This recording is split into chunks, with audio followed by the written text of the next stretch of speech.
pediatric orthopedic surgeon, I'm often asked by neurologists and pediatricians to see children that have an underlying neuromuscular disorder. While there are multiple etiologies of these disorders, they all have the bottom line of either having problem with strength, coordination, or spasticity that then results in secondary bony changes.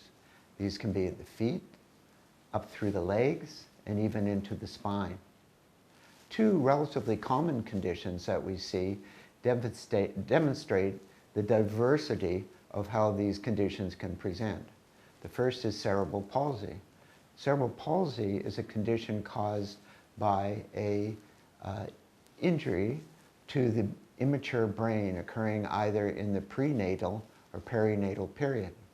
While this actual problem with the brain itself doesn't change as the child grows, it results in spasticity, which affects the tightness of the muscle and the coordination of the muscle going across multiple joints.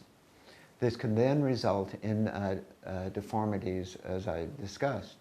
In general, with this group, we're trying to help them keep their muscle tendon length while we are working on the underlying bony issues. Charcot-Marie-Tooth, on the other hand, is what's called a peripheral neuropathy. That's to say the problem's not in the brain, but it's out in the peripheral nerves.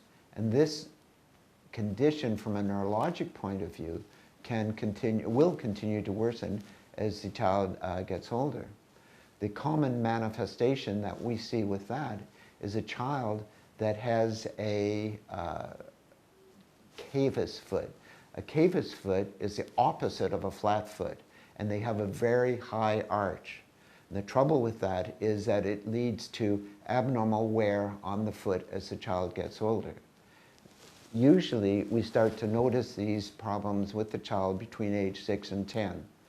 If the diagnosis has been made, these kids need to be watched closely because there are some very helpful surgeries that can be done, moving tendons around to make them effective, to alter the natural history.